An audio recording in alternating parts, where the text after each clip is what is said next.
The Beatles. What's there to say, really?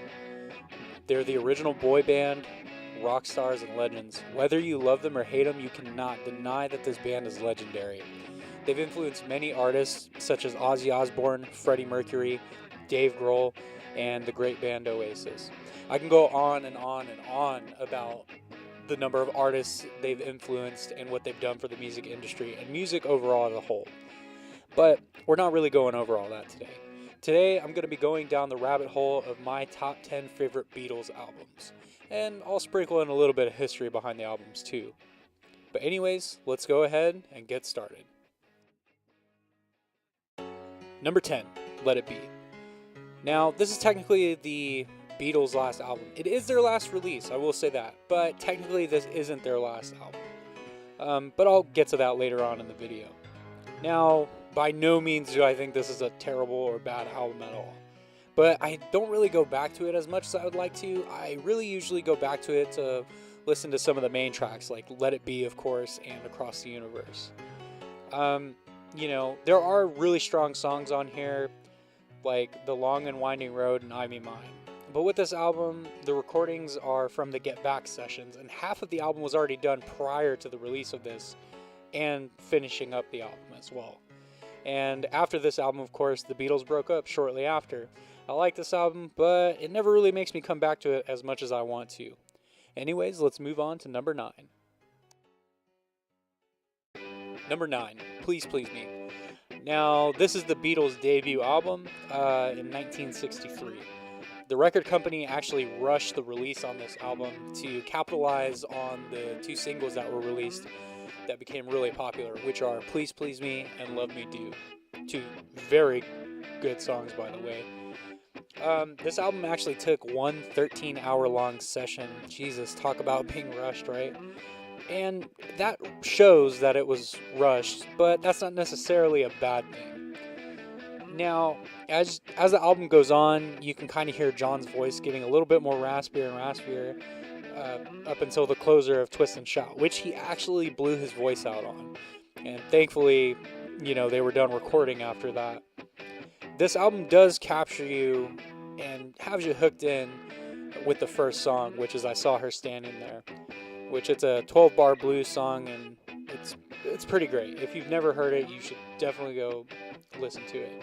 And this album, with all its pop rock glory, if you haven't listened to this album, I highly recommend you go check it out. Number 8. This was the start of Beatlemania. With more time in the studio, this album does definitely sound more cleaner than the first one. And they have great original songs on there, like Hold Me Tight and All My Lovin'.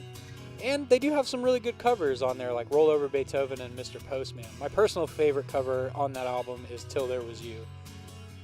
This album is very upbeat and great from start to finish, and there's not really much else for me to say. And if you want to listen to the Beatles' early work, I definitely recommend you grab this album. Number 7, The Magical Mystery Tour. Now, for most people that I've asked, this one never really is ranked very high on their list.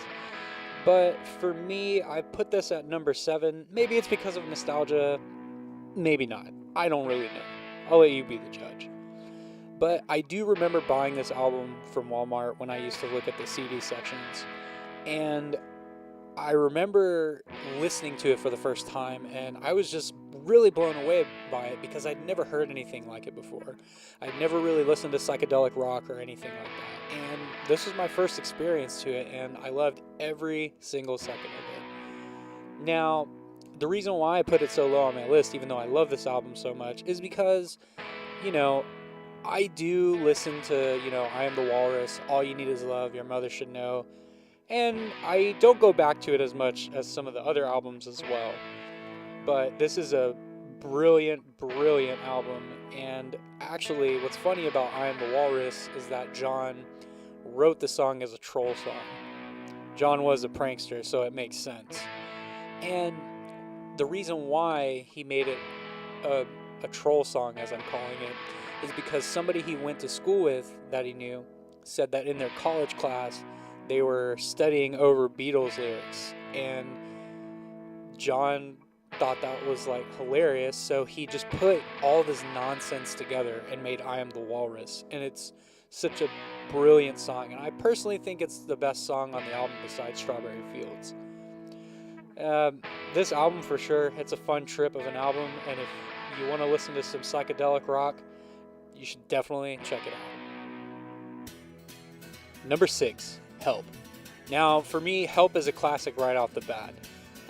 They definitely started to subtly change the way they approach songwriting with songs like Help, Ticket to Ride, and Yesterday.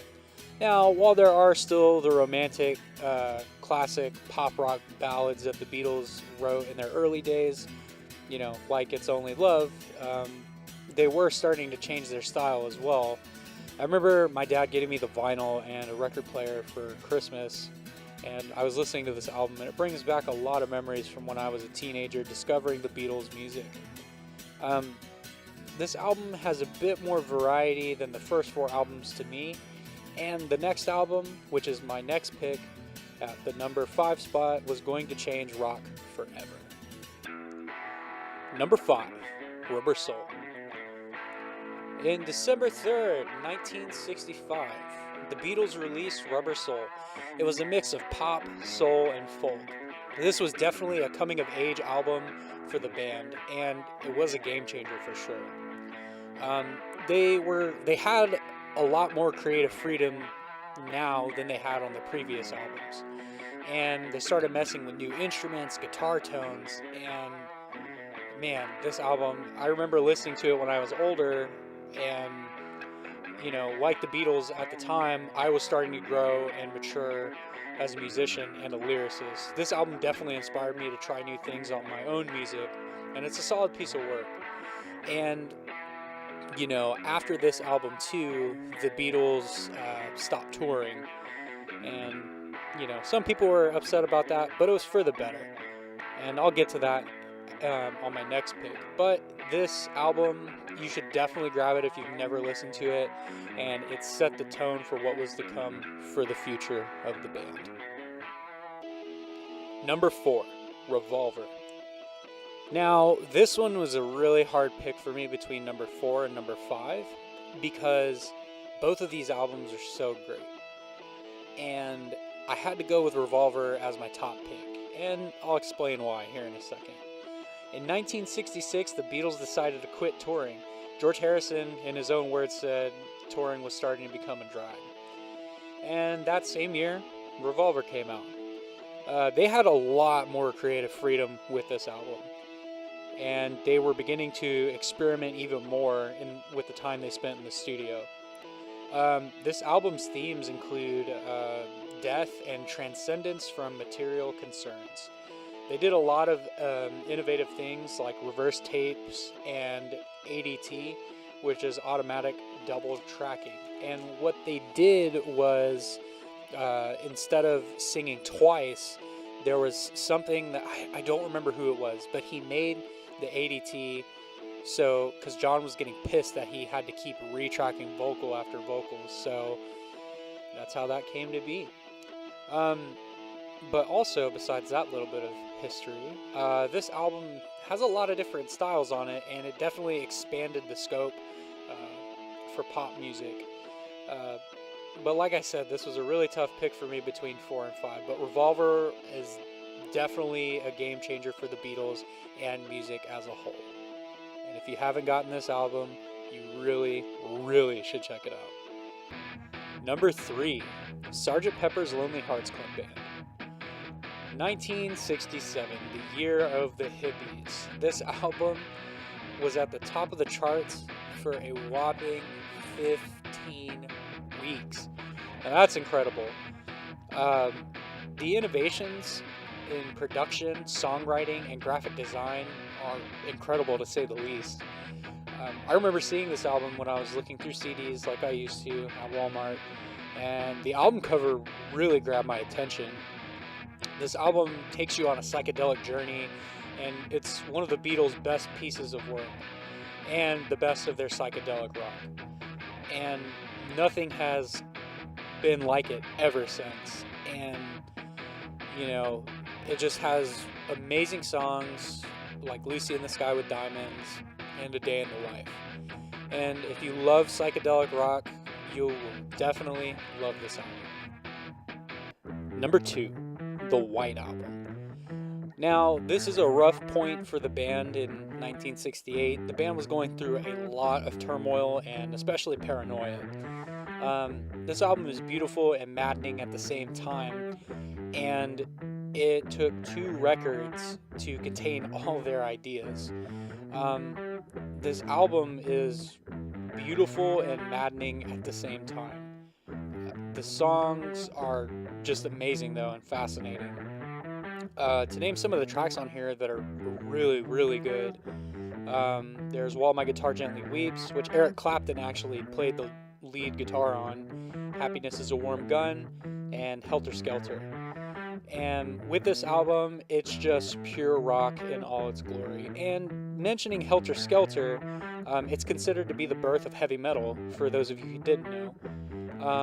For a lot of people, this is their number 1 spot, and while I love this album, the only reason why it's not my number 1 spot is, while yes, I do know the Beatles have some silly songs on their other albums, songs like Revolution 9 and Piggies kind of hold it back for me from the number 1 spot. But speaking of Revolution 9, Paul McCartney actually begged John Lennon not to put it on here because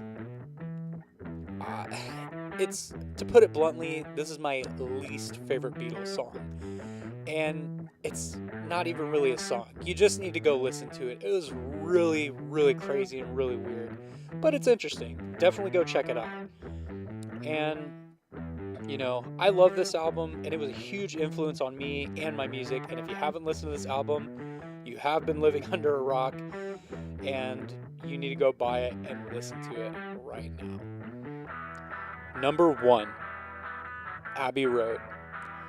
Now, you remember how I said that Let It Be was technically the Beatles' last album? Well, it wasn't. Abbey Road was. So, with Let It Be, like I was saying, it was the Get Back sessions. And with that, most of Let It Be was already done prior to Abbey Road. So it was really just something they slapped together and released in 1970. But this is the true last album of the Beatles. And with this album, it's amazing. The Beatles went back to their roots, and it was like a return to form for them. And the Beatles sounded like the Beatles again, if that makes any sense to anybody. For me, this is my favorite Beatles album for so many reasons. It just flows so well, and all the tracks are incredible. Even the silly ones like Octopus's Garden and Maxwell's Silver Hammer. This album's last 6 songs sound like one long song and has so many different moods, and it was a great closer for the album and for the band. Of course, the Beatles eventually broke up in 1970, and their legacy will live on forever, and Abbey Road to me is one of the greatest achievements ever in rock and roll history.